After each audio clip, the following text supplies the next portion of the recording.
To me, the trickiest narcissists with most compelling bait are the ones that don't look, sound, or act like narcissists, that are covert. We can kind of tell more when someone is all about themselves and attention seeking, and there is sense of entitlement, there is arrogance there. But vulnerable narcissists appear to be sensitive.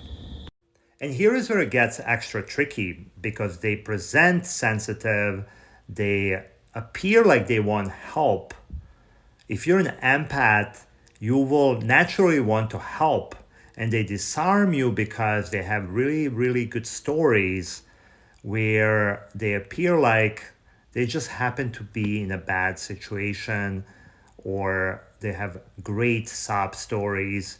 It takes some time to find out that in each one of these, it's never been their fault. There was always someone to blame, and they just never take responsibility for anything, and that victim mentality is permanent. And if you do challenge that, you will experience rage and lack of empathy that any other narcissist will demonstrate.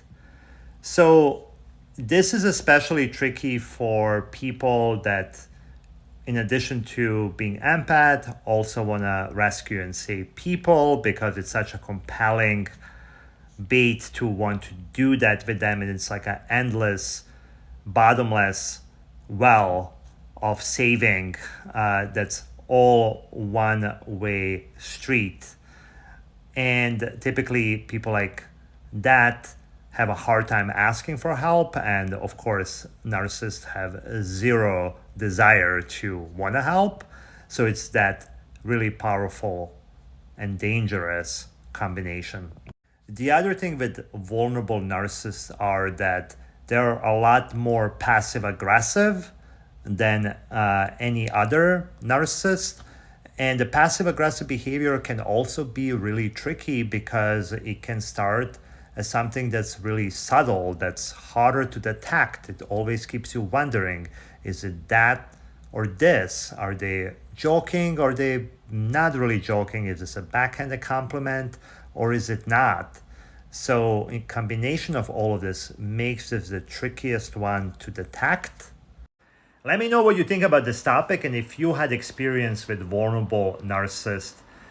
In addition to what I mentioned before, this brings the topic of healing and importance of investing in healing and working on yourself so important, because the more you're in touch with your intuition, the more you know what you want, the more you resist the urge to want to save and rescue and fix people, to feel like you're enough, the more you're not going to fall for the bait